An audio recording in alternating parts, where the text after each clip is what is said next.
हमने क्या पढ़ा था? Theory of production. कौन ब्रीफ करेगा? थ्योरी ऑफ प्रोडक्शन क्या पढ़ा था? थ्योरी ऑफ प्रोडक्शन में input, process, output, in short हमने किया था। Inputs are factors of production, ठीक है। Output is the final product और final goods and services what we acquire after production, है ना। तो प्रोडक्शन जो करते हैं हमने उसकी बात की थी कि प्रोडक्शन हम कैसे करेंगे, स्मॉल स्केल में, लार्ज स्केल में, कैसे फैक्टर्स होते हैं हमारे पास। Basically what we have studied, हमने बात की थी 4 फैक्टर्स ऑफ प्रोडक्शन के। क्या फैक्टर्स थे? कौन कौन से थे वो? Land, labour, capital and entrepreneur. इन चारों की हेल्प से हम प्रोडक्शन करते हैं, जो एज अ फाइनल गुड और सर्विस हम कंज्यूमर्स को अवेलेबल कराते हैं। हमने बात की कितना इनपुट हम यूज करेंगे तो कितना आउटपुट हमें मिलेगा। यस, यही हमने बात की थी कि कितना इनपुट हम लगाएं जिससे हमें कितना आउटपुट मिलेगा। थ्योरी ऑफ कॉस्ट में हम क्या पढ़ेंगे कि जो हमने इनपुट लगाए हैं और जिससे हमें आउटपुट मिला है, इनपुट जब हम लगाएंगे, है ना, तो उसकी कुछ ना कुछ कॉस्ट रही होगी ना, उस कॉस्ट के बारे में हम आज डिस्कस करेंगे। अगर मुझे मार्कर बनाना है तो इस मार्कर को बनाने में क्या क्या लगेंगे? मुझे रॉ मटेरियल चाहिए, लेबर चाहिए, मशीनरी चाहिए जो इसको बनाएंगे, एंड कैपिटल चाहिए, इसको चलाने वाला कोई बिजनेसमैन होगा तभी तो वो इसको बना रहा है, इन शॉर्ट एंटरप्रेन्योर, है ना। तो वो सब तो कौन है? जिन्होंने प्रोडक्शन किया। तो इसको बनाने में कुछ लागत, कुछ कॉस्ट, कुछ खर्चा भी आया होगा। यस और नो? वो लागत, वो कॉस्ट, वो खर्चा कैसे आया, कहां से आया, वो हम आज पढ़ेंगे। समझ आया? Theory of cost. Cost is खर्चा। अगर मुझे कोई प्रोडक्ट बनाना है तो उस प्रोडक्ट को बनाने में कितना खर्चा आएगा, कितनी लागत लगने वाली है, कितनी लागत लगी है, वो हम पढ़ेंगे थ्योरी ऑफ कॉस्ट में। क्लियर है? डन? इसमें आप बहुत सारे कॉन्सेप्ट्स पढ़ेंगे कॉस्ट के, ठीक है। वो कॉन्सेप्ट क्या है? सबसे पहला क्या है आपका? Accounting cost. अकाउंटिंग कॉस्ट ये आपने पहले भी पढ़ा है। किसमें पढ़ा था? 2 कॉस्ट की हमने बात की थी, अकाउंटिंग कॉस्ट और इकोनॉमिक कॉस्ट। किसमें पढ़ा था ये? थ्योरी ऑफ प्रोडक्शन में पढ़ा था ना आपने। हमने 2 कॉस्ट की बात की थी, accounting cost and economic cost. उसको थोड़ा सा इन डिटेल हम पढ़ेंगे। अकाउंटिंग कॉस्ट क्या होती है?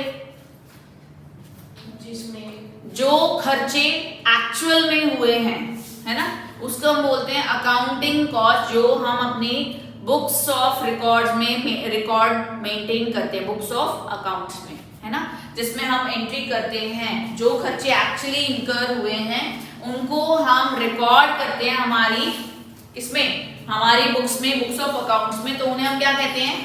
Accounting cost. ये किस तरीके की कॉस्ट होती है?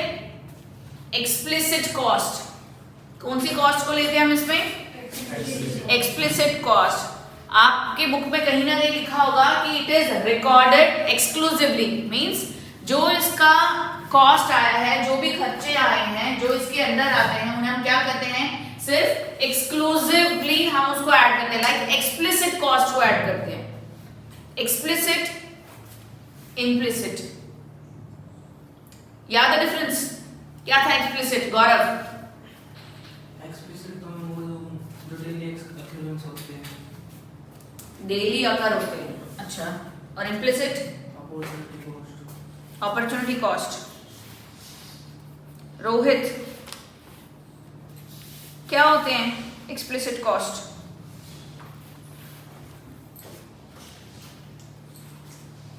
किसको याद नहीं है कि एक्सप्लिसिट और इम्प्लिसिट मैम क्या थे?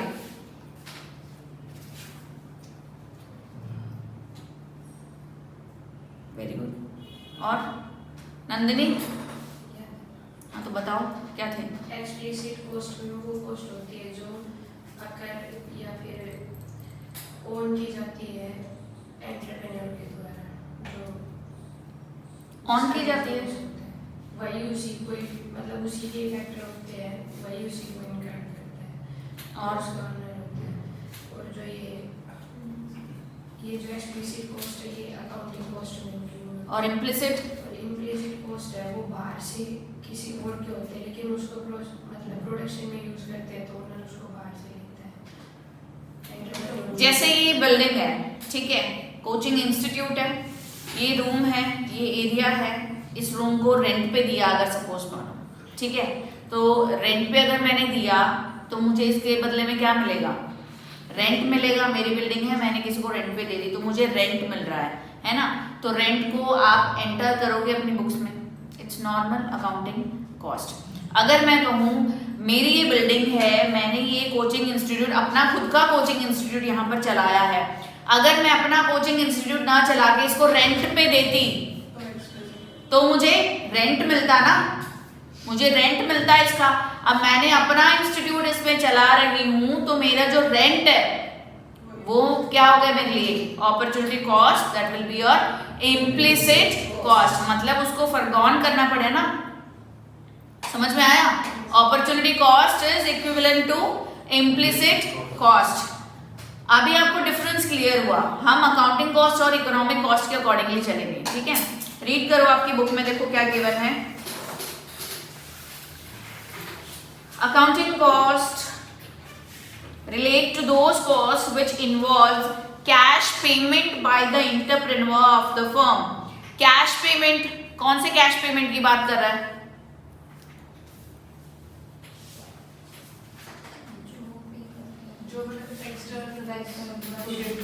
कैश पेमेंट का यहाँ मतलब सिर्फ कैश से नहीं है, it could be cheque, it could be cash, could be bank transfer, anything. Means उसने जो एक्चुअल पेमेंट की है, हम उसकी बात करें जो एक्चुअल में हुआ है। अब मैंने ये रेंट पे दी है बिल्डिंग, एक्चुअल में रेंट पे दी है, मुझे रेंट में मिल रहा है, रेंट मिल रहा है, तो उसको मैं अपने बुक ऑफ अकाउंट्स में एंटर करूंगी, है ना, रिकॉर्ड होगा इसका। तो ये क्या है, ये अकाउंटिंग कॉस्ट है। अगर मैंने ये ना करके कुछ और किया होता तो मुझे उसके लिए कुछ और प्रॉफिट मिलता, जो एक्चुअल में कुछ हुआ ही नहीं है, जिसके बारे में सोच रहे हुआ होता, it could have been occurred, तो उसे हम क्या कहते हैं, इम्प्लिसिट कॉस्ट, जो किस में आता है, इकोनॉमिक कॉस्ट में। इसमें हम सिर्फ उसी कॉस्ट को ऐड करते हैं जो एक्चुअल में इनकर हुई है, जिनको हम रिकॉर्ड कर सकते हैं। कैसी चीजों को हम अकाउंटिंग बुक अकाउंट्स में करते हैं रिकॉर्ड, कि अगर मैंने अपना बिजनेस स्टार्ट नहीं किया, मैं कहीं जॉब कर रही होती तो मेरी बिल्डिंग का रेंट भी मिलता और जॉब का हो सकता है मुझे ज्यादा सैलरी मिलती, मुझे किसी तरीके का लॉस भी नहीं होता, यही है ना। तो हम बुक में नहीं करते ना एंट्री, इनकी नहीं करते, जो एक्चुअल में हुए हैं हम सिर्फ उन्हीं का रिकॉर्ड रखते हैं। तो वर्ड अकाउंटिंग और इकोनॉमिक दोनों देखो नेम ही रिप्रेजेंट कर रहे हैं। अकाउंटिंग कॉस्ट क्या है, जिन्हें हम अकाउंट्स एंट्री करते हैं, रिकॉर्ड करते हैं हमारे बुक ऑफ अकाउंट्स में, सिर्फ उन्हीं को ऐड करते हैं। कैश पेमेंट की बात करें, नॉट ओनली सिर्फ कैश, एनी ट्रांसफर जो एक्चुअली पेमेंट की गई है उन सभी को हम इसमें इंक्लूड करते हैं। अकाउंटिंग कॉस्ट और एक्सप्लिसिट कॉस्ट, इसमें सिर्फ एक्सप्लिसिट कॉस्ट की बात करेंगे। And includes all the payments and charges made by the entrepreneur to the supplier of various productive factors. वो सारे खर्चे जो इनपुट्स के लिए एंटरप्रेन्योर ने पे किए हैं, लेबर हायर किया तो लेबर के बदले में हम क्या पे करते हैं, वेजेस। कैपिटल उसने लगाई, उसके बदले में अगर उसने लोन पर लिया तो इंटरेस्ट पे कर रहा है, तो उन सबका रिकॉर्ड होता है ना, बुक ऑफ अकाउंट्स में एंट्री करते हो ना, तो वो सारे किस में आएंगे, आपके अकाउंटिंग कॉस्ट में, ठीक है। अकाउंटिंग कॉस्ट और expenses already incurred by the firm, जो फर्म इनकर्ड होती है, ठीक है। Accountants record these in the financial statement of the firms, इनका हम रिकॉर्ड रखते हैं। क्लियर हुआ अकाउंटिंग कॉस्ट क्या है। अकाउंटिंग कॉस्ट जैसे नेम से ही क्लियर हो रहा है कि जो भी हम बुक ऑफ अकाउंट्स में एंटर करते हैं सिर्फ उन्हीं टर्म्स को हम अकाउंटिंग कॉस्ट मानेंगे, जिन्हें हम रिकॉर्ड नहीं कर सकते वो अकाउंटिंग टर्म्स में नहीं आएंगे। इसमें हम सिर्फ एक्सप्लिसिट कॉस्ट को लेंगे, इम्प्लिसिट को नहीं लेंगे। वो सारे कैश पेमेंट्स, कोई भी खर्चे हैं जो एंटरप्रेन्योर ने किए हैं फॉर द फर्म, ठीक है, related with the factors of production, वो सब किस में आएंगे? अकाउंटिंग कॉस्ट में आएंगे। Done? Any doubt still now?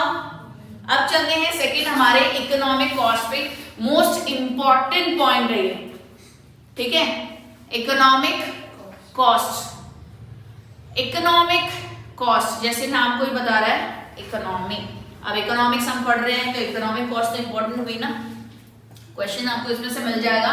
May be दोनों को कंफ्यूज करके रिलेट करेंगे, like implicit and explicit cost हम किस में कंसिडर करते हैं? बताओ, दोनों कॉस्ट हम किस में कंसिडर करेंगे? इकोनॉमिक कॉस्ट में, है ना। आगे चलेंगे तो आगे बहुत सारे क्वेश्चंस बनेंगे। मैंने कहा जो इम्प्लिसिट कॉस्ट है दैट इज अपॉर्चुनिटी कॉस्ट, तो मैं ये बोल सकती हूँ economic cost minus opportunity cost is equivalent to accounting cost. Yes, true और फॉल्स, इस तरीके के क्वेश्चंस आते हैं, ठीक है। अब इकोनॉमिक कॉस्ट क्या है, थोड़ा हम आगे बढ़ते हैं। इकोनॉमिक कॉस्ट क्या होती है? जब आप अकाउंटिंग कॉस्ट के साथ कुछ और कॉस्ट को जब हम ऐड करते हैं तो वो हमारा क्या बन जाता है? Economic cost. समझ में आ रहा है? नींद नहीं आ रही ना? पक्का ना? बहुत इंपॉर्टेंट है, कोई भी डाउट हो तो बीच में पूछ लेना। कॉस्ट, थ्योरी ऑफ कॉस्ट आपका इंपॉर्टेंट है। आगे जो आपके कर्व्स है ना वो बहुत सारे आएंगे, कॉस्ट कर्व्स। नहीं समझ में आएगा कोई बात नहीं, एक ही दिन का टॉपिक है ये। नहीं समझ में आएगा थोड़ा थोड़ा करेंगे, चिन्ह चिन्ह करेंगे, पर समझ में आना चाहिए। चाहे हम 2 दिन में कर लेंगे, 2 दिन है। आज अगर हो जाता है तो next day I start new topic. तो इस वीक आपको फिर 2 टॉपिक के टेस्ट होंगे, ठीक है। तो धीरे धीरे करेंगे बट अच्छे से समझ में आना चाहिए। अभी तक आपने जो कर्व्स पढ़े हैं, बहुत सारे कर्व्स पढ़े हैं ना, कौन कौन से पढ़े हैं? टीपी, एपी, एमपी, है ना, ये पढ़े हैं। टीयू, एमयू पढ़े हैं। तो वो सब क्या थे? वो बाहुबली देखी है दोनों ने? दो थी ना उसके, पार्ट 1 एंड पार्ट 2 सबने देखे ना, वो बिगिनिंग था। अब जो कॉस्ट कर रहे हैं ना वो कंक्लूजन है, ठीक है। वो तो ट्रेलर था, एक्चुअल मूवी तो अब चलेगी। कर्व्स याद है पीछे वाले सारे? याद है? रिलेशन नहीं है, कोई बात नहीं, डरो मत, उसका कोई कनेक्शन नहीं है, थोड़ा बहुत कनेक्शन होगा, वो मैं क्लियर कर दूंगी। कर्व्स में कंफ्यूज नहीं होना है कि टीपी कर्व ये था, एपी कर्व ये था, अब टीयू है, एमयू है, ठीक है, एमसी, टीसी है, ठीक है। समझ रहे हो ना? टीपी, एपी क्या होता है? TP, AP total product, average product, marginal utility, है ना, total utility.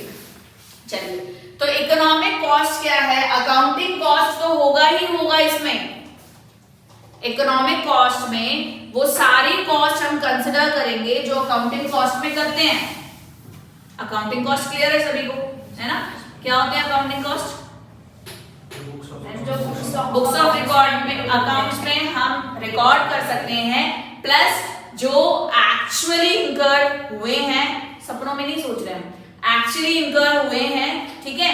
Books of accounts में हम रिकॉर्ड करते हैं, प्लस सिर्फ हम किसकी बात करते हैं? एक्सप्लिसिट कॉस्ट की। वो सारे हैं हमारे अकाउंटिंग कॉस्ट। अब इकोनॉमिक कॉस्ट की मैं बात कर रही हूं, तो अकाउंटिंग कॉस्ट तो है, प्लस और कौन से कॉस्ट हम इनकर करेंगे? कौन से कॉस्ट को हम इंक्लूड करते हैं? इम्प्लिसिट कॉस्ट या फिर अपॉर्चुनिटी कॉस्ट, उसको भी हम ऐड करेंगे। तो इसको थोड़ा सा एलैबोरेट करके आपके बुक में 2-3 पॉइंट्स में गिवन है। देखो, economic cost include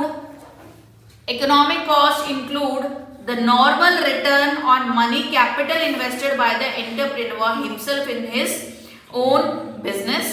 Number 2, the wages or salary not paid to the entrepreneur but could have been earned if the services have been sold somewhere else. समझ में आया इसने क्या कहा? नहीं, देखो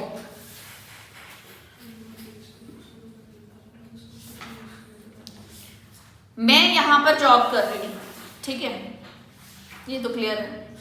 यहां ना करती तो कहीं और करती, कहीं और करती तो वहां मुझे कुछ ना कुछ सैलरी मिलती, है ना। सपोज अगर मैं कहूँ कि मुझे यहाँ पर 50,000 मिल रही है, ठीक है, मैं कहीं और ज्वाइन करती हूँ तो मुझे 80,000 मिल रहे हैं, लेकिन मैंने क्या चुना, यहाँ रहना चुना, कोई भी reason, that could be anything, ABC, कोई भी रीजन हो सकता है, ठीक है। तो मैंने क्या किया, उन दोनों के कंपैरिजन में मुझे बेस्ट लगा, मेरे घर के नजदीक है, टाइमिंग्स का, कुछ भी मेनी फैक्टर्स, तो मैंने ये ऑप्ट किया, रीजन कुछ भी हो सकते हैं ना। तो मैंने क्या किया, इस ऑप्शन, ये मुझे बेस्ट ऑल्टरनेटिव लगा, इस ऑल्टरनेटिव को सेलेक्ट करने के लिए मैंने एक बेस्ट को सैक्रिफाइस कर दिया, तो उसकी जो कॉस्ट होगी that will B opportunity cost. समझ आया? एक और एग्जांपल लेते हैं, सेम बिल्डिंग वाला ही लेते हैं, ये मेरी खुद की प्रॉपर्टी है, ठीक है, श्रीनगर में। हर एग्जांपल प्रॉपर्टी का क्यों लेते हो अभी वाला? ये मैं थोड़े दिनों में अपनी बात हो जाएगा। सपोज ये मेरी बिल्डिंग है, ठीक है, यहाँ पर मैं अपना खुद का इंस्टीट्यूट चला रही हूँ, तो क्या मेरा अगर खुद का बिजनेस है तो इसके रेंट के नाम के मैं अपने आप को पैसे दूंगी, अपने प्रॉफिट में से डालूंगी? नहीं ना।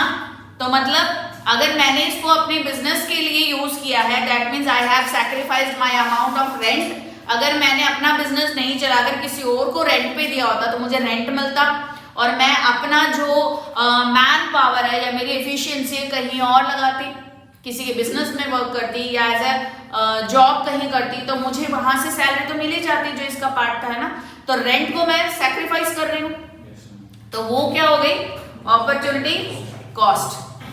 समझ आया कि एक बेस्ट ऑल्टरनेटिव के लिए हमने अदर बेस्ट को क्या कर दिया, सैक्रिफाइस कर दिया। तो जो सैक्रिफाइस किया that will be your opportunity cost और इम्प्लिसिट कॉस्ट। इकोनॉमिक कॉस्ट में हम ये वाली कॉस्ट भी कंसिडर करते हैं। समझ आया? Economic cost is equal to accounting cost plus implicit और अपॉर्चुनिटी कॉस्ट। ठीक है,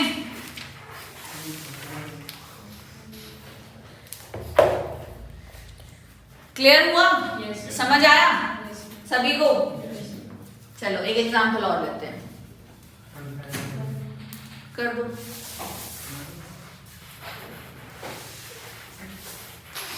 सपोज मैंने कोई न्यू बिजनेस स्टार्ट किया, ठीक है, न्यू बिजनेस स्टार्ट किया, मेरे पास कुछ पैसा पड़ा हुआ था, कितना, 4-5 करोड़ पड़े थे, तो मैंने वो लगा दी अपने बिजनेस में। तो वो मैंने क्या किया, अपने बिजनेस में एज अ कैपिटल यूज कर लिया, ठीक है। अगर मैं अपना जो पैसा है उस पैसे के लिए मुझे अगर बैंक से मैं लोन लेती तो क्या होता, बैंक से अगर लोन लेती इंटरेस्ट देना पड़ता। अब मैंने अपने खुद के पैसे अपने बिजनेस में लगा लिया, ऐसे कैपिटल यूज किए हैं, तो क्या मैं अपने आप को उसका इंटरेस्ट पे करूंगी? नो ना, इंटरेस्ट नहीं पे कर रही हूँ ना, नहीं पे कर रही हूँ, तो वो जो इंटरेस्ट होगा वो क्या होगा, अपॉर्चुनिटी कॉस्ट। क्लियर हुआ?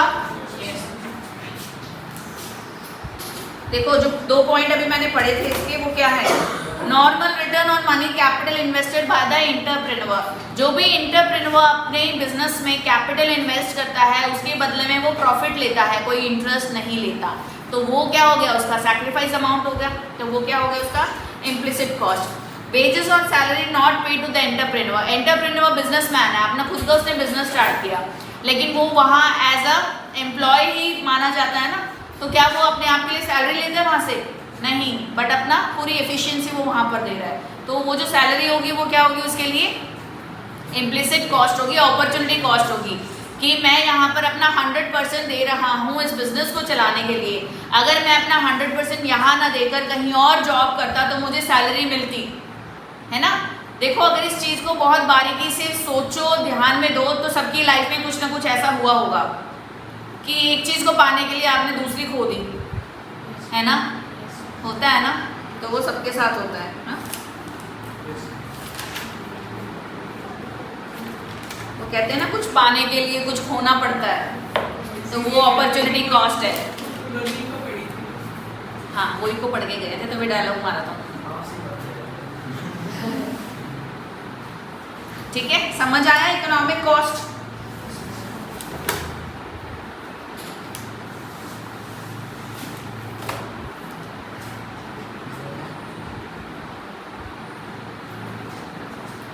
देखो अकाउंटिंग कॉस्ट को हम अदरवाइज एक्सप्लिसिट कॉस्ट भी बोलते हैं, ठीक है। क्वेश्चंस आते हैं तो कंफ्यूज नहीं होना है, आपके बुक में गिवन है, हाईलाइट कर लेना।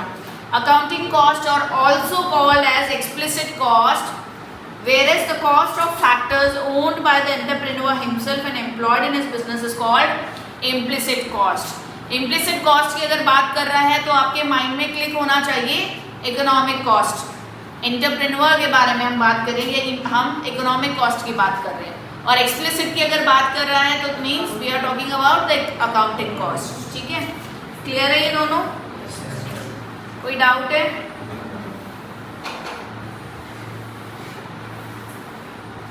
कोई क्वेश्चन आ रहा है माइंड में?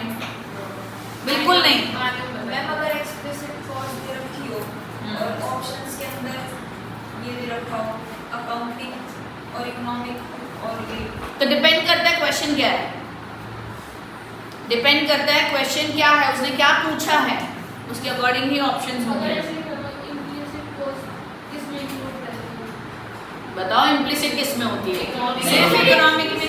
एक्सप्लिसिट की बात हो रही थी। एक्सप्लिसिट किस में इंक्लूड होती है? तो बोथ वाला ऑप्शन भी होगा, डेफिनेटली होगा, both accounting and economic cost, ठीक है।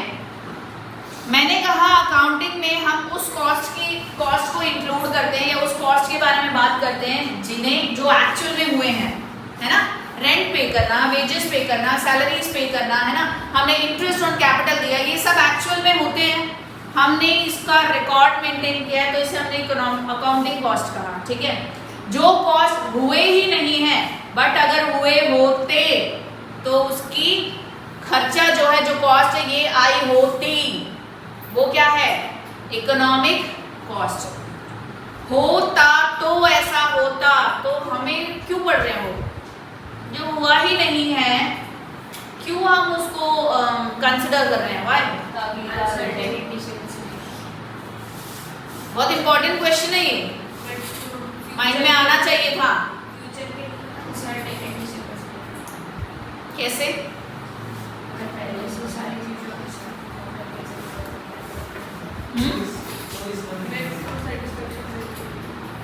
Maximum satisfaction. देखो सपोज करो कोई बिजनेस है तुम्हारा सबका अपना अपना, मिलके नहीं, तुम लोग अपना बिजनेस चला रहे हो, ठीक है। उसकी सेल्स कितनी है? 20 लाख उसकी सेल्स है, ठीक है। उसमें सेल है जो आपके खर्चे हुए हैं, लाइक आपने एडवर्टीजमेंट पे लगाया, ठीक है, आपने एम्प्लॉयज की सैलरीज पे कर दी, ठीक है। और भी बहुत सारे फैक्टर्स हैं, जैसे कुछ भी हो सकता है, आपने इलेक्ट्रिसिटी का पे किया, कोई ऑफिस एक्सपेंसेस हुए थे जो नॉर्मल ऑफिस एक्सपेंसेस होते हैं, उसका पे किया। तो इन शॉर्ट इन सबको अगर हम मानकर कितना हुआ आपका खर्चा? 10 लाख आपका एक्सपेंसेस हुए जो आपने इनमें से डिटेक्ट कर दिया, और आपका टोटल नेट प्रॉफिट कितना हो गया? 10 लाख। ये मत कहना कि डेप्रिसिएशन वगैरह ऐड होते हैं, मैम मान दो, ठीक है, कि डेप्रिसिएशन को कंसिडर करते हैं और मानते हो, तुम अकाउंट्स पढ़ते हो। तो हमारा इसका नेट प्रॉफिट कितना हो गया? 10 लाख इसका नेट प्रॉफिट है। मैंने अपने ही घर में, अपनी ही बिल्डिंग में बिजनेस रन किया है और 20 लाख सेल्स हुई, खर्चे हटाकर मुझे नेट प्रॉफिट कितना आया? 10 लाख मुझे नेट प्रॉफिट आया, ठीक है। अगर मैं यहाँ पर बिजनेस ना करके मैंने कोचिंग इंस्टीट्यूट चलाया, ठीक है, तो कोचिंग इंस्टीट्यूट से मुझे सीधा सीधा नेट प्रॉफिट कितना मिल रहा है? 15 लाख। तो कौन सा बिजनेस करना पसंद करोगे? 15 लाख वाला। क्यों? क्योंकि 5 लाख ज़्यादा मिल रहे हैं, 5 लाख ज़्यादा मिल रहे हैं। ये मानो तुम ये सीए प्रैक्टिस कर रहे हो, सीए प्रैक्टिस में तुम्हें ये मिल रहा है और ये तुम्हें तुम्हारे कोचिंग सेंटर से मिल रहा है, तो कहाँ जाओगे? क्वेश्चन मार्क अभी बताना है, 4-5 साल बाद नहीं।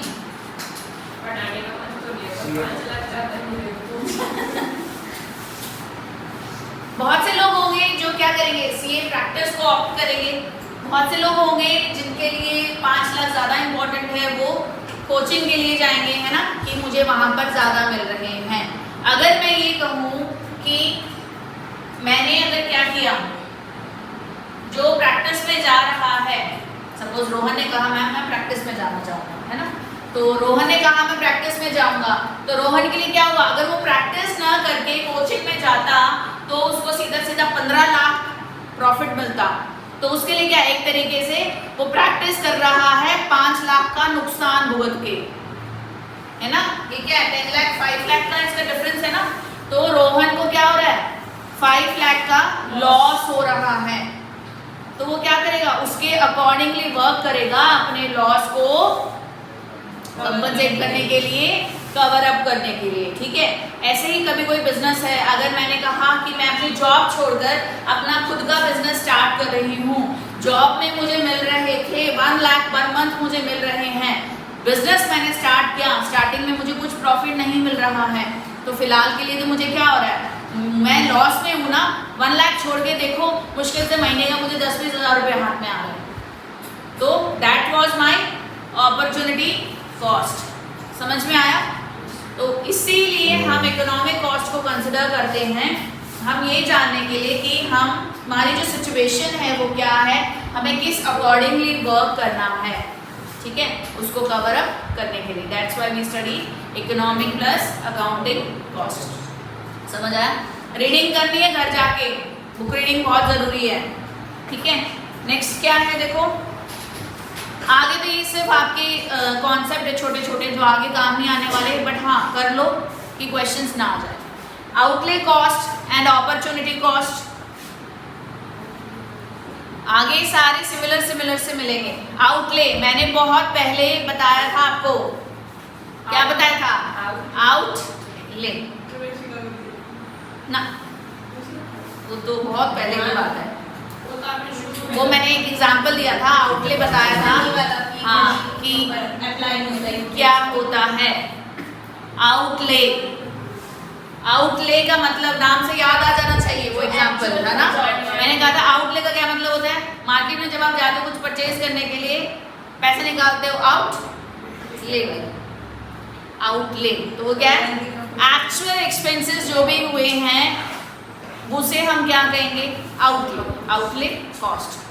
अपॉर्चुनिटी कॉस्ट जो अभी हमने डिस्कस किया है। नंदिनी कह रही बस मैम फिर से एग्जांपल मत देना अपॉर्चुनिटी कॉस्ट का, बस, है ना। नेक्स्ट क्या है, डायरेक्ट और traceable cost, indirect and untraceable या non traceable cost. Any ideas what could it be? Direct cost, indirect cost.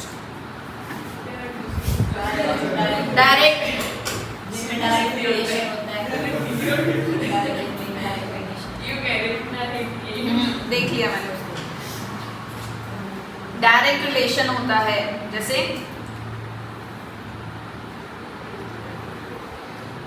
Direct cost are those which have direct relationship with a component of operation like manufacturing a product, organizing a process और an activity, ठीक है। They identify and traceable to a particular operation. देखो ये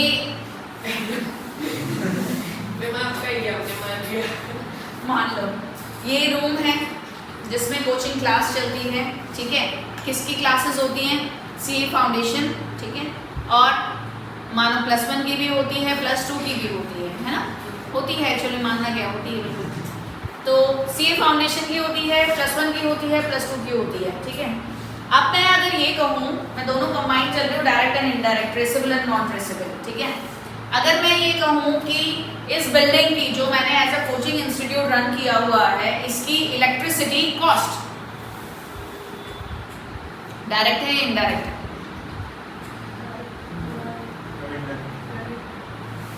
indirect, direct, direct और indirect. Next example और देना पड़ेगा, हम ऑप्शंस पर जाएंगे। अगर ये कहा जाए कि इलेक्ट्रिसिटी बिल आया 3000, ठीक है, मुझे +1 के लिए जो इलेक्ट्रिसिटी कॉस्ट आई है वो निकालनी है, is it possible? So that is not traceable, इसे ट्रेस नहीं किया जा सकता। खर्चे हुए हैं, इलेक्ट्रिसिटी बिल आया है, खर्चा तो हुआ है, क्लास लगी है, एक्सपेंसेस तो आए हैं, but that is non traceable, उसका नहीं कर सकते ना। अगर मैं मार्केटिंग की बात करूं, मैं मार्केटिंग कर रही हूँ, एडवर्टीजमेंट कर रही हूँ, मैंने पैम्फलेट्स बनाए इतने बड़े बड़े शब्दों में, कविता वर्मा, सीए स्टार्टर्स, इकोनॉमिक्स की क्लास लगती है, सीए फाउंडेशन, +1 +2 की क्लासेस, हाँ उसमें खर्चा आया, पैम्फलेट्स बनाए, बांटे, हो सकता है मैंने कुछ पर्सन हायर किए हों बोर्ड्स लगाने के लिए, तो मैं इन टोटल पूरा कॉस्ट तो आइडेंटिफाई कर सकती हूँ कि मुझे मार्केटिंग करने में टोटल 10,000 का कॉस्ट आया। तो ये कॉस्ट क्या है? डायरेक्ट कॉस्ट, कि मैंने इकोनॉमिक्स की क्लास के लिए मार्केटिंग की, उसकी मेरी पर्टिकुलर कॉस्ट आई, तो मार्केटिंग कॉस्ट हो गई डायरेक्ट कॉस्ट। मैं कहूँ कि सीए फाउंडेशन के लिए जो मार्केटिंग हुई उसकी कॉस्ट कितनी आई, can I classify that, separate कर सकते हो उस कॉस्ट में से? नो, बट हुई तो सीए फाउंडेशन के लिए भी है ना, मार्केटिंग तो उन तीनों ही क्लासेस के लिए हुई है, तो that is non traceable. So direct cost could be traceable and indirect is non traceable. Clear हुआ? Traceable and non traceable. Done? और एग्जाम्पल्स लेने हैं? नो? अच्छा, इसमें जो ध्यान देने वाली चीज है वो क्या है?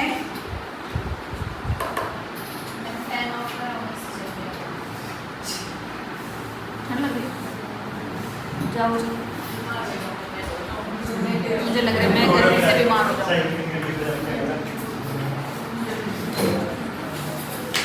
एक बार फटाफट से डायरेक्ट कॉस्ट और इनडायरेक्ट कॉस्ट रीड करो, रीड करो उसको जल्दी से। हमेशा क्या करती रहती हो तुम? बुकें पढ़ती रहती हो क्या?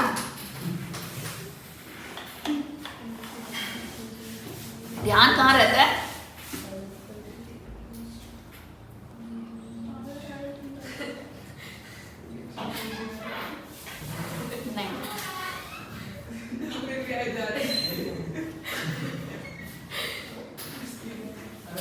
हो गया रीड आउट? आ जाओ आ जाओ।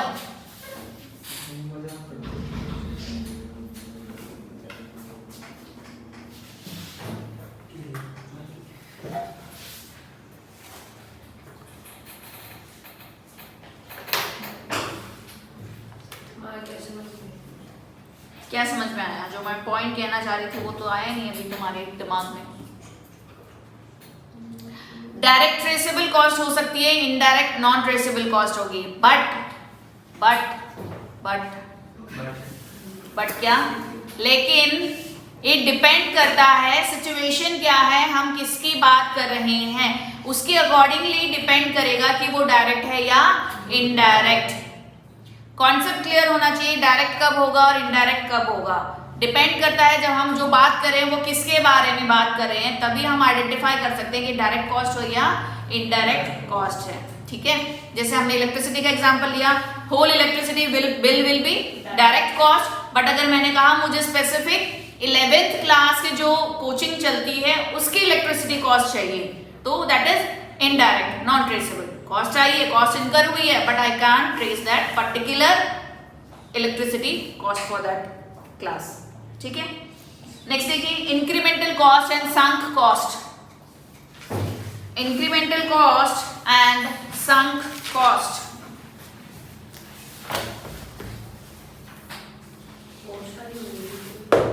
छोटे छोटे टर्म्स हैं, ये सिर्फ आपको क्लियर होने चाहिए, अगर क्वेश्चंस आते हैं तो आपको पता होना चाहिए। ठीक है, इंक्रीमेंटल कॉस्ट क्या होते हैं? वो that is you can say you could be clear with the help of marginal cost.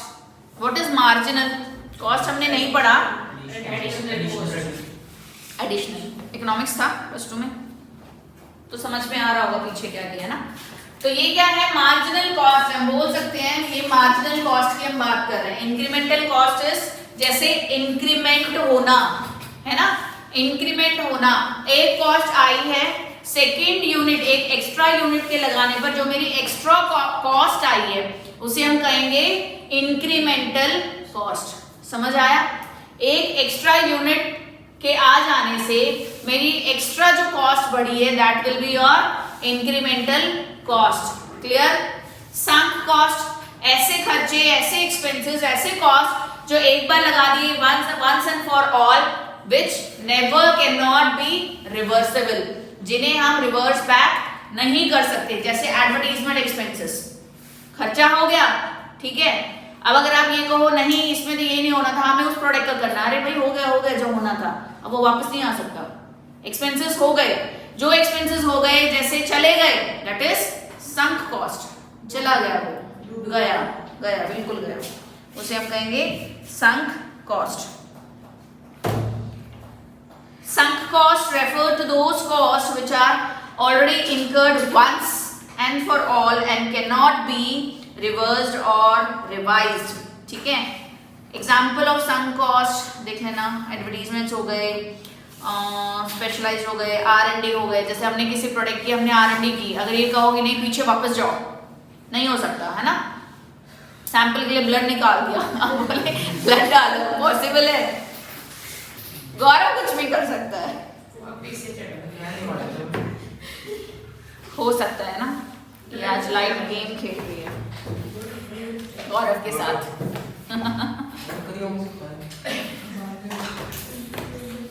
Yes, historical cost and replacement cost बताने की जरूरत है।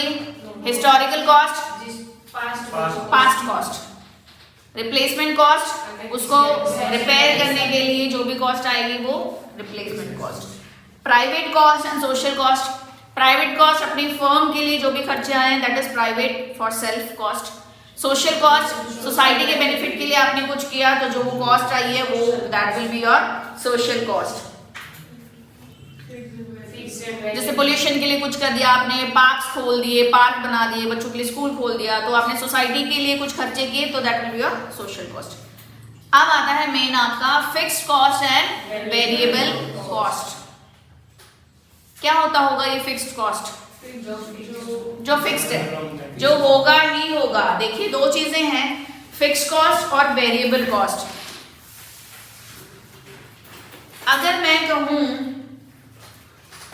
इस रूम की जो कैपेसिटी है वो 30 स्टूडेंट्स की कैपेसिटी है, सोचकर जवाब देना। 30 स्टूडेंट्स की कैपेसिटी है, ठीक है। अब चाहे एक बच्चा बैठे या 20 स्टूडेंट्स बैठे, इलेक्ट्रिसिटी जो बिल है वो तो सिमिलर ही आएगा, है ना। तो जो आना है वो तो आएगा ही, दैट इज फिक्स्ड कॉस्ट, ठीक है, that is fixed cost. Output से उसका कोई लेना देना नहीं होता, किसका? फिक्स्ड कॉस्ट का। ऐसा नहीं अगर मैंने प्रोडक्शन जो है 100 यूनिट्स बढ़ा लिए तो मेरी फिक्स्ड कॉस्ट बढ़ जाएगी, नहीं बढ़ेगी। सैलरी देते हैं एम्प्लॉयज को, कितनी देते हैं जो भी है, अगर 20,000 हम सैलरी दे रहे हैं, लेबर्स को हम पे कर रहे हैं 10,000 पे कर रहे हैं, है ना।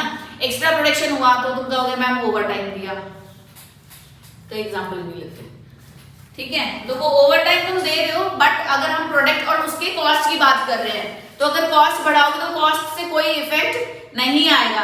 अगर मैंने कहा इसकी 30 स्टूडेंट्स की कैपेसिटी है, ठीक है, 30 स्टूडेंट्स की कैपेसिटी है, अगर 10 स्टूडेंट्स होंगे तो भी यही खर्चा होगा। बस वाली सिचुएशन देखो, बस में आपने बहुत बार देखा होगा, घूमने फिरने तो जाते हो सब लोग, है ना।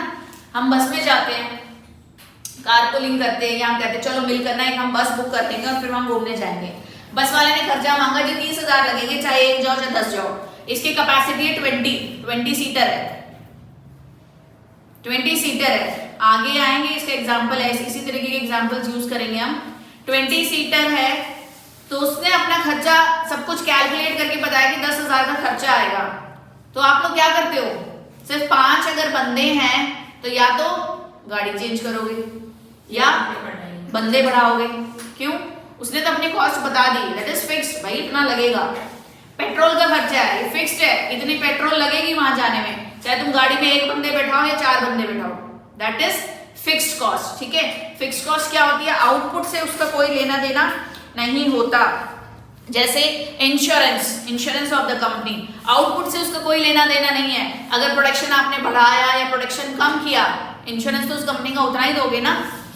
इलेक्ट्रिसिटी बिल फिक्स है, उसका आउटपुट से कोई लेना देना नहीं है ना, तो वो भी आपको देना ही देना है। जैसे इलेक्ट्रिसिटी बिल में क्या होता है कि इतना मिनिमम तो आपको देना ही होता है, और जितना आप उसको यूज करोगे उसके अकॉर्डिंगली दोगे।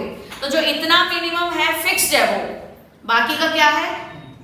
वेरिएबल। वेरिएबल हमने पढ़ा था पीछे, वेरिएबल क्या होता है? चेंजेस होना, ठीक है।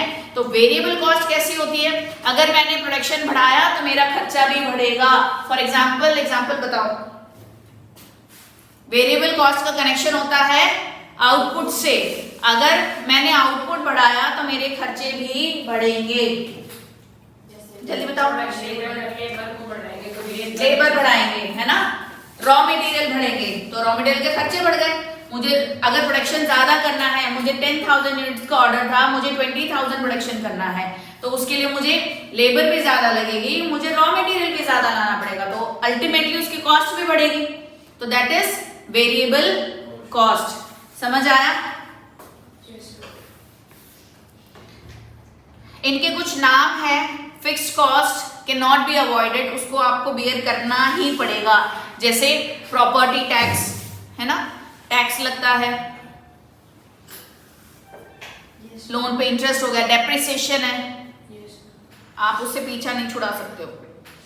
They do not vary with the output upon a certain level of activity. ये बहुत इंपॉर्टेंट है, इस पॉइंट को ध्यान देना। They do not vary with output up to a certain level of output, क्या certain level of activity। इसका मतलब क्या है, जैसे मैं भी बोल रही थी कि इस रूम की सीटिंग कैपेसिटी 30 स्टूडेंट्स की है, अगर मैंने कहा 4 स्टूडेंट्स और नहीं आ गए तो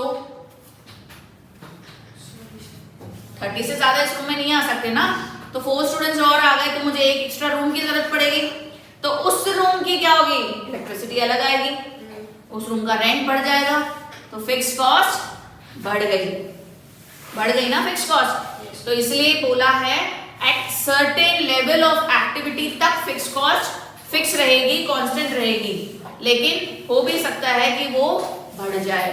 कैसे बढ़ेगी, ऐसे बढ़ेगी, ठीक है, क्लियर हुआ ये चीज। और वेरिएबल कॉस्ट तो बढ़ती घटती रहती ही है, चेंजेस उसमें आते हैं। अच्छा, फिक्स कॉस्ट को हम क्या कहते हैं, इनएस्केपेबल और अनकंट्रोलेबल कॉस्ट के नाम से भी हम जानते हैं। इनएस्केपेबल और uncontrollable cost, they can be avoided only when the operations are completely closed down। जब बिल्कुल पूरी तरह से फर्म बंद हो जाती है हम तभी इसको स्किप कर सकते हैं, इसको अवॉइड कर सकते हैं। क्या बात है, आज कुछ ज्यादा ही नींद आ रही है सबको। गौरव, बोर हो रहे हो? मैम मजाक, हंसी मजाक, जोक, ये तब सब करते रहा करो मैम, फिर हमारा पढ़ने में इंटरेस्ट नहीं रहता है ना। एक दो बार हम ना हंसे तो हमारा ना मूड रिफ्रेश नहीं होता। क्यों गौरव?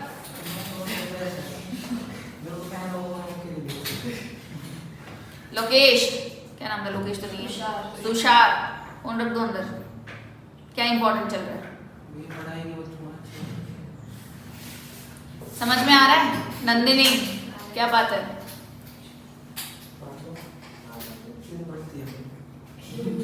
कोल्ड हो गया दोनों को?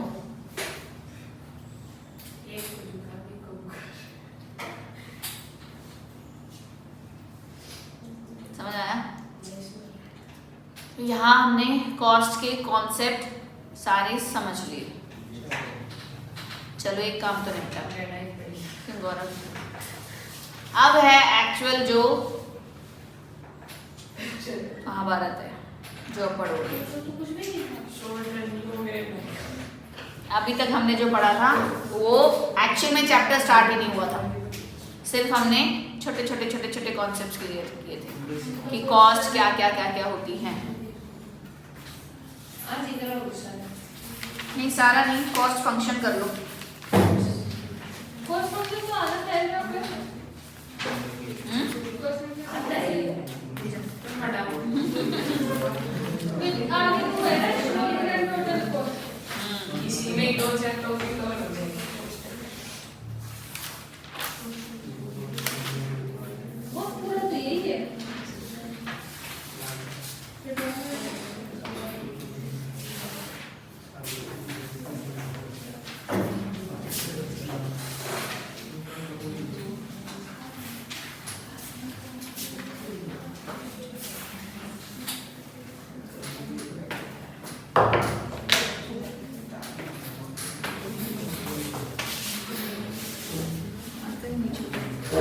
अपनी बॉटल रखा करो अलग, सर से लेके रखा करो। पीछे रखी है। ये क्या है? Q is equal 150 is equal to बताओ व्हाट इज दिस? शिवानी जल्दी बताओ, अभी तो पढ़ा था। पिछले बार में Q तो आउटपुट का क्वांटिटी वही है। Function of factors of production, production function है ये। महान आत्माओं, थ्योरी ऑफ प्रोडक्शन में पढ़ा था, अभी टेस्ट दिया ये वही है। एल के हमने कैपिटल लेबर को आगे इलैबोरेट करके पढ़ा था। ये इन शॉर्ट हम बात करें प्रोडक्शन फंक्शन की। इसमें हमने क्या क्या पढ़ा था? Land, labour, capital, entrepreneur. Land को हम क्या पे करते हैं? लैंड पे लिखते हैं रेंट, रेंट। लेबर को वेजेस, कैपिटल को इंटरेस्ट, एंटरप्रेन्योर को प्रॉफिट। ये हमने पढ़ा था प्रोडक्शन, है ना? तो अब ये सब तो किया था हमने, लेकिन इनकी सबकी कॉस्ट क्या है, कॉस्ट कैसे आती है, क्या आती है? तो इसका जो फंक्शन होगा कनेक्टेड विद दी प्रोडक्शन, सब कुछ प्रोडक्शन से होगा। अगर मैंने प्रोडक्शन बढ़ाया तो उसके अकॉर्डिंगली मेरी कॉस्ट भी चेंज होगी, ठीक है? अगर मुझे प्रोडक्शन करना है तो मेरे उसके लिए कॉस्ट आएगी। अगर मैं रॉ मटेरियल यूज कर रही हूँ तो रॉ मटेरियल लाने का या खरीदने का वो सब खर्चा होगा, जिसे हम कॉस्ट फंक्शन में पढ़ेंगे। तो कॉस्ट फंक्शन क्या होगी? बुक में देखो अपने, function of cost of all input, नहीं है तो लिख लोगे। Cost of output is equal to the function of cost of all inputs. किसका फंक्शन है? जितने भी हमारे ये इनपुट्स है इनकी कॉस्ट ही तो पढ़ रहे हैं हम कॉस्ट में। इनकी कॉस्ट के बारे में जो हम बात कर रहे हैं ये प्रोडक्शन में हेल्पफुल है। तो इनकी कॉस्ट क्या होगी? अगर मैंने लेबर लगाया तो उसको मुझे वेजेस पे करना है, मेरे लिए कॉस्ट है, ठीक है? अगर मैंने कोई रेंट पे लैंड उठाया तो उसके लिए मुझे रेंट पे करना पड़ेगा, तो ये मेरी कॉस्ट है, ठीक है? तो इनके ही तो कॉस्ट के बारे में हम बात कर रहे हैं। तो कॉस्ट ऑफ आउटपुट, फाइनल जो प्रोडक्ट बनाया उसके कॉस्ट क्या होगी? Cost of output is the function of all inputs cost, ठीक है? ये है आपका कॉस्ट फंक्शन। शुरू हो रहा है, ऐसा मत देखो। तो इसमें हम देखो किसकी बात करेंगे? इसमें हम कनेक्शन लेंगे प्रोडक्शन से। अच्छा, ये जो कॉस्ट फंक्शन है it is derived from the production function, production से कनेक्टेड है। इसका कनेक्शन प्रोडक्शन से होगा कि अगर प्रोडक्शन हुआ तो कॉस्ट आएगी, नहीं हुआ तो कॉस्ट नहीं आएगी, ठीक है? आप याद करो पीछे वाला चैप्टर प्रोडक्शन का, क्या किया था हमने उसमें?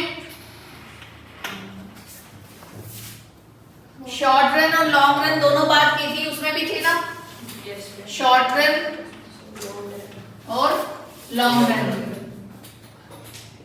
ये प्रोडक्शन की बात कर रही हूँ, ठीक है? और ये कॉस्ट की बात कर रही हूँ। शॉर्ट रन में क्या था?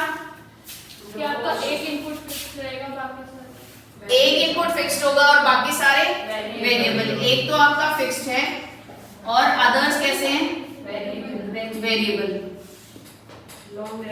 यहाँ पर भी हम क्या करेंगे? शॉर्ट रन और लॉन्ग रन दोनों की ही बात करेंगे। तो कॉस्ट में भी शॉर्ट रन और लॉन्ग रन होगा, ठीक है? प्रोडक्शन होगा, उसके अकॉर्डिंगली ही तो खर्चे होते हैं। जितना मुझे रॉ मटेरियल चाहिए प्रोडक्शन के लिए तो खर्चा भी उसी के बारे में बात करेंगे, उसी रॉ मटेरियल की। तो अगर शॉर्ट रन में प्रोडक्शन में मेरा एक फिक्स फैक्टर है, कॉस्ट में तो हम एक की ही बात करेंगे, एक फिक्स होगा और बाकी अदर्स वेरिएबल, ठीक है? तो इस वाले हमने इसको क्या पढ़ा था? कौन सी लॉ पढ़ी थी इसमें? Law of variable proportion. तो तो इसको भी हम यही कहेंगे law of variable proportion. Easy. Long run में हमने क्या बात की थी? सारे फैक्टर्स कैसे होते हैं? वेरिएबल और वेरिएबल फैक्टर्स है। और इसमें कौन सी लॉ पढ़ी थी हमने? Return to scale. यही हम कॉस्ट में पढ़ेंगे। इसमें अगर यहाँ पे सारे वेरिएबल हैं तो इसके खर्चे के बारे में तो हम बात करेंगे, इसके कितना खर्चा आया इसको लगाने में। तो कॉस्ट भी हम वेरिएबल की बात करेंगे जिसमें सारे ही कैसे होंगे? वेरिएबल होंगे। और इसे भी हम कहते हैं रिटर्न टू स्केल। समझ आया ये? बुक में नहीं गिवन है, थोड़ा सा आपको कनेक्शन समझाया है कि कहां से कैसे आया हूं। जब भी हम कॉस्ट की बात करते हैं तो उसका कनेक्शन किससे होता है? प्रोडक्शन से। अगर मैंने प्रोडक्शन जब किया, अगर मैंने रॉ मटेरियल और सिर्फ लेबर से प्रोडक्शन कर लिया तो मेरा खर्चा किसका आएगा? लैंड का भी आएगा। प्रैक्टिकली मत सोचो, नॉर्मल अगर मैं कहूँ लैंड है, लैंड और लेबर से मैंने काम कर लिया, ठीक है, रॉ मटेरियल का खर्चा आएगा? नहीं आएगा। जब प्रोडक्शन में मुझे रॉ मटेरियल की जरूरत ही नहीं पड़ी ना। एक छोटा सा एग्जांपल ऐसे इमेजिन करके देखो, अगर पर्टिकुलर कोई लैंड है, मुझे उसको क्या करना है? उसमें खड्डे खोदने हैं। तो लैंड है, लेबर है, रॉ मटेरियल कुछ लगा ही नहीं, तो खर्चा क्या आएगा? लैंड का आएगा और लेबर का आएगा, है ना। तो हमें प्रोडक्शन के अकॉर्डिंग चलना है। जैसे हमारा प्रोडक्शन में जो होता है उसी का ही तो खर्चा इसमें आएगा। कॉस्ट तो हम उसी की बात करेंगे, कुछ एक्स्ट्रा कहीं से तो कुछ आएगा नहीं। तो जो प्रोडक्शन में हमने बात की थी उसी के खर्चों की हम बात करेंगे कॉस्ट में। समझ आया? तो शॉर्ट रन और लॉन्ग रन दोनों तरीके से बात करेंगे। आज हम पढ़ेंगे सिर्फ शॉर्ट रन। चलिए, सबसे पहला क्या है? फिक्स्ड कॉस्ट जो हमने पढ़े, फटाफट से इनके कर्व्स करेंगे। बस इसके कॉन्सेप्ट तो हम पढ़ चुके हैं, बस ध्यान से देखना, ध्यान से सुनना और ध्यान से समझना।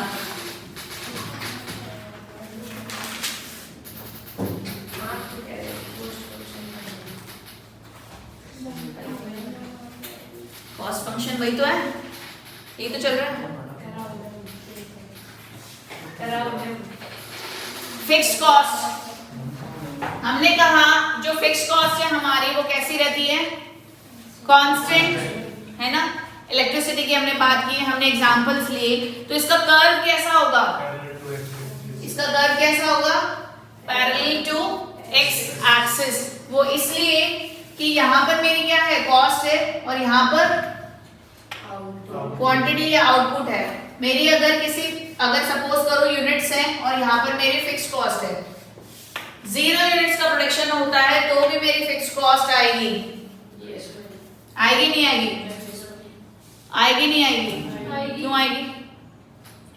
प्रोडक्शन ही नहीं हुआ तो कॉस्ट कहां से आएगी? बताओ।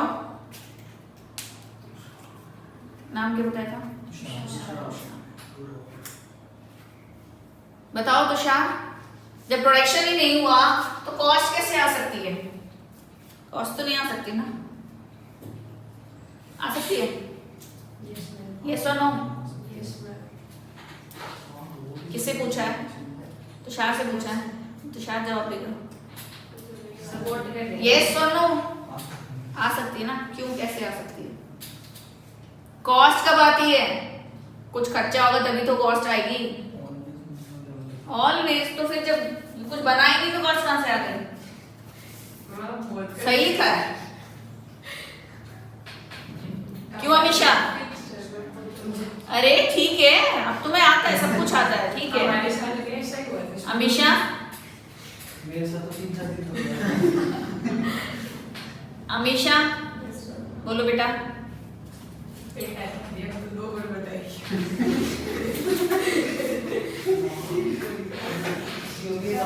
बताओ। ध्यान ही नहीं है हमारे क्लास में। नहीं है ना तुषार?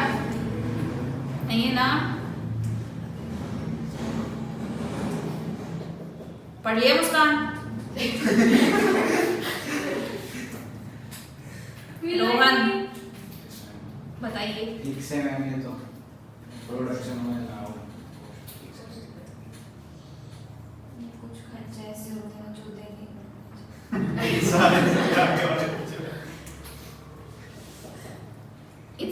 सारे एग्जांपल्स लिए थे। मशीन वगैरह पे तो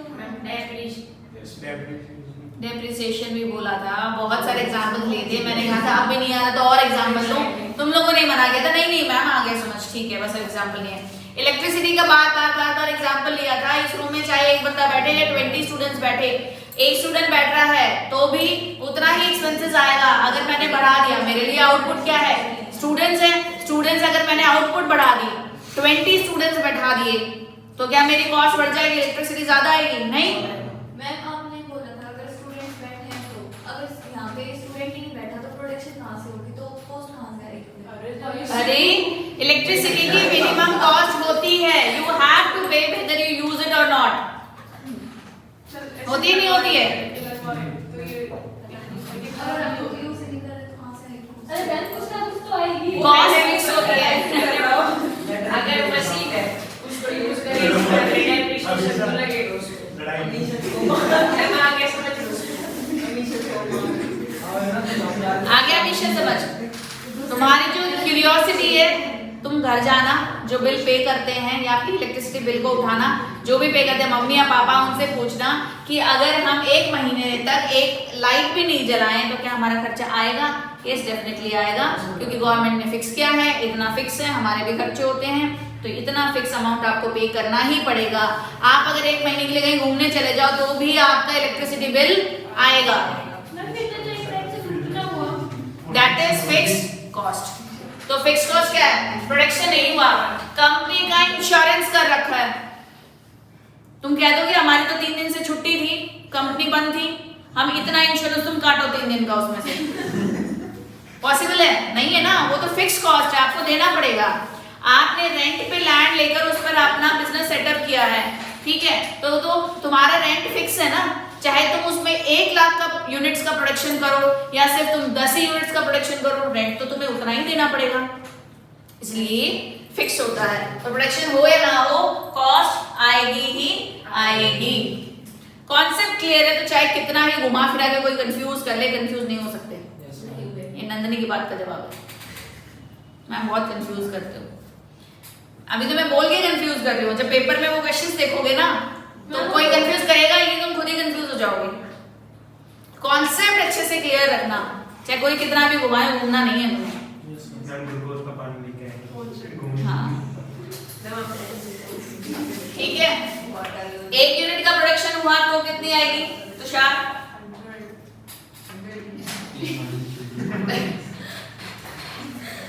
कितनी आएगी?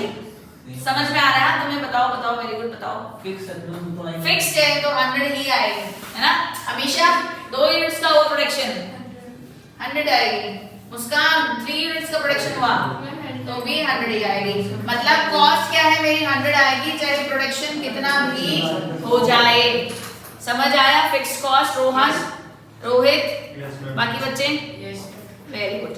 नेक्स्ट हम किसकी बात कर रहे हैं? वेरिएबल कॉस्ट की। वेरिएबल कॉस्ट कैसा होगा? प्रोडक्शन करेंगे, ज्यादा प्रोडक्शन होगा तो कॉस्ट ज्यादा बढ़ेगी, ठीक है। ज्यादा प्रोडक्शन करेंगे तो हमें ज्यादा रॉ मटेरियल चाहिए, ज्यादा प्रोडक्शन करेंगे तो हमें लेबर ज्यादा चाहिए, ठीक है। तो कॉस्ट जैसी होगी, बोलो ये वेरिएबल ऊपर की तरफ से जा रही, नीचे की तरफ क्यों नहीं आ रही? बढ़ेगा तो ये इधर से इधर बढ़ेगा, उधर से इधर बढ़ेगा। प्रोडक्शन बढ़ेगा, आगे बढ़ेगा।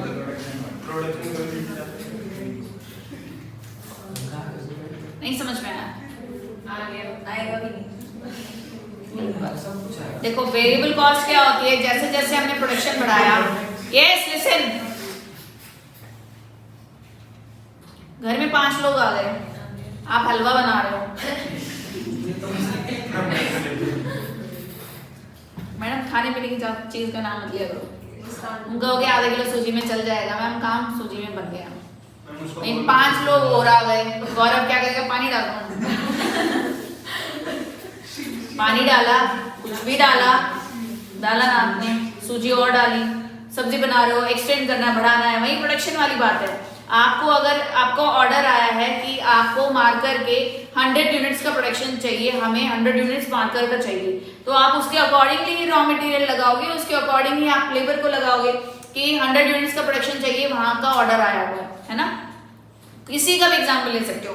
सडनली आपके पास फोन आया था कि नहीं हमें ना 200 यूनिट्स एक्स्ट्रा और चाहिए, तो आप क्या उसी को 200 यूनिट्स बना सकते हो? नहीं बना सकते ना। क्या करोगे फिर मुस्कान? ऐड क्या करोगे?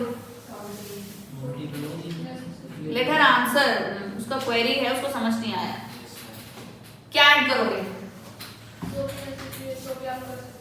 जिससे प्रोडक्शन होगा वो चीजें ऐड करोगे ना, जैसे रॉ मटेरियल से ही तो बनकर ये प्रोडक्शन होकर निकलेगा गुड। तो रॉ मटेरियल ज्यादा लगाओगे तो उसके खर्चे भी तो बढ़ गए, तो उसका खर्चा बढ़ गया ना। अगर प्रोडक्शन ज्यादा करना तो उसका खर्चा बढ़ गया, तो वही होता है वेरिएबल कॉस्ट। जैसे जैसे प्रोडक्शन बढ़ाओगे आपका खर्चा भी बढ़ता जाएगा, तो इसलिए इसका कर्व कैसा है? Upward curve. ठीक है, डन, क्लियर। चलिए अब बात करते हैं टोटल कॉस्ट की। रीडिंग करनी है घर जाके, कुछ अभी कर लेना। टोटल कॉस्ट कैसे निकालेंगे? Fix cost plus variable cost. ठीक है, ये मेरी फिक्स कॉस्ट है, वेरिएबल कॉस्ट कहां से होगी? ये मेरी वेरिएबल कॉस्ट है, तो टोटल कॉस्ट कहां से आएगी? ये 100 हो गई 1, ठीक है। तो यहां से मेरी टोटल कॉस्ट आएगी।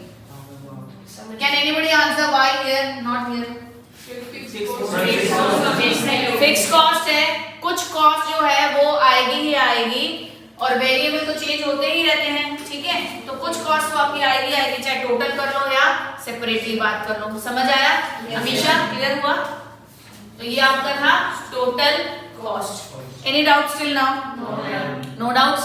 अच्छा, आपकी बुक में एक और गिवन है, a stair step variable cost, staircase variable cost, stair step variable cost. वो क्या होता है?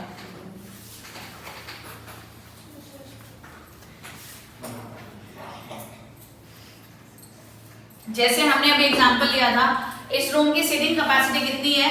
30 स्टूडेंट्स की सीटिंग कैपेसिटी है। से फॉर एग्जांपल कोई रूम है जो हमने क्या किया था, रेंट पर लिया। ठीक है, उस रूम की जो सीटिंग कैपेसिटी मैं कहूँ 0 to 30 स्टूडेंट्स की सीटिंग कैपेसिटी है, तो उस रूम का जो रेंट है वो 2000 है। ठीक है, और स्टूडेंट्स आ गए, 10 स्टूडेंट्स आ गए, 5 स्टूडेंट्स आ गए, तो मैं इसमें तो एडजस्ट नहीं कर सकती ना, तो मुझे एक रूम और रेंट पर लेना पड़ेगा। तो उसके भी 30 स्टूडेंट्स की कैपेसिटी होगी, तो ये 31 to 60 स्टूडेंट्स आ सकते हैं उस रूम में, तो उसका भी रेंट कितना होगा? 2000। फिर अगर और बच्चे एक्सटेंड हो गए तो मुझे सेकंड रूम लेना, थर्ड रूम लेना पड़ेगा, उसकी कैपेसिटी ये होगी और 2000 लगेगा। तो इसका कॉस्ट टोटल कितनी कॉस्ट हो जाएगी? यहाँ पर 4000 की कॉस्ट हो जाएगी, 6000 की कॉस्ट हो जाएगी। जो आपका ये स्टेयरकेस है, इसमें क्या होता है कि जो हमारी कॉस्ट है वो एक लेवल तक कांस्टेंट रहती है, कुछ टाइम पीरियड के बाद, कुछ सिचुएशन के बाद वो कॉस्ट बढ़ जाती है, फिर स्टेबल रहती है, कांस्टेंट रहती है, फिर बढ़ जाती है। तो अगर मैंने 2 स्टूडेंट ऐड किए तो मेरी कॉस्ट 4000 हो गया ना, कुछ टाइम तक वो कांस्टेंट रहेगी जब तक 60 नहीं हो जाते स्टूडेंट्स। अगर 65 स्टूडेंट्स हो गए तो इसमें एडजस्ट नहीं हो सकते ना, तो मुझे थर्ड रूम लेना पड़ेगा। ठीक है, तो इसलिए इसकी कॉस्ट क्या होगी? जैसे अगर मैं कहूँ इसकी कॉस्ट यहाँ पर थी कांस्टेंट, फिर क्या हो गया? यहाँ पर हो गई, फिर बढ़ गई, फिर कांस्टेंट रही, फिर बढ़ गई, फिर कांस्टेंट रही, फिर बढ़ गई, तो ये ऐसे चलेगी। इसे कहते हैं स्टेयरकेस या step staircase cost, variable cost. Changes हो रहे हैं इसलिए वेरिएबल कॉस्ट। इसका ही एक और भी एग्जांपल हम ले सकते हैं, जैसे रूम का ना लेकर आप बोल सकते हो बस का। बस की सीटिंग कैपेसिटी फिक्स होती है। अगर आप 20 सीटर बस ले रहे हो और कहीं आपको घूमने जाना है, या कार का एग्जांपल ले लो, 5 सीटर है आपके पास, आपको कहीं घूमने जाना है, आप लोग 7 पीपल हो, तो आप उसमें एडजस्ट नहीं हो सकते, तो आपको एक कार और लेनी पड़ेगी। तो उसका जो भी किराया होगा, जो भी होगा, है ना। अगर ज्यादा लोग हो तो आपको एक और चाहिए। बस का एग्जांपल ले लो, तो जो सीटिंग कैपेसिटी वहां तक अवेलेबल हो सकती है, जो कॉस्ट एडजस्ट हो सकती है, अगर उससे ज्यादा एक्सटेंड हो गया तो आपको कॉस्ट इनकर करनी पड़ेगी एक्स्ट्रा। तो इसे हम कहते हैं स्टेयरकेस वेरिएबल कॉस्ट। एक बार कोई बुक तो न्यू एडिशन, कुछ इतना ही चल रहा है ना बराबर प्रॉपर, कुछ अलग तो नहीं है। ये वाला डायग्राम हम कर ही चुके हैं, है ना। ये बाकी सारे डायग्राम्स हो गए हैं। एवरेज कॉस्ट मैं कल कराऊंगी, बहुत लेंथी है, टाइम लगेगा। अब एक बार इसको रीड आउट करो, मैंने जो कराया है कॉन्सेप्ट। लो रोहन, रीड आउट करो इसको फटाफट से, कोई डाउट है तो इसमें से पूछो। एक्चुअल में रीड आउट करना है, ऐसे ही नहीं। सेमी वेरिएबल होता है, हाँ। अच्छा एक चीज और, टोटल कॉस्ट को हम क्या कहते हैं? सेमी वेरिएबल कॉस्ट भी कहते हैं, ठीक है। वो इसलिए कहते हैं क्योंकि कुछ उसमें फिक्स होता है, कुछ वेरिएबल होता है, तो इसलिए हम उसे सेमी वेरिएबल कॉस्ट भी बोलते हैं, ठीक है। Clear? Any doubts? Read out करो, फिर डेफिनेटली डाउट्स आएंगे, आई नो।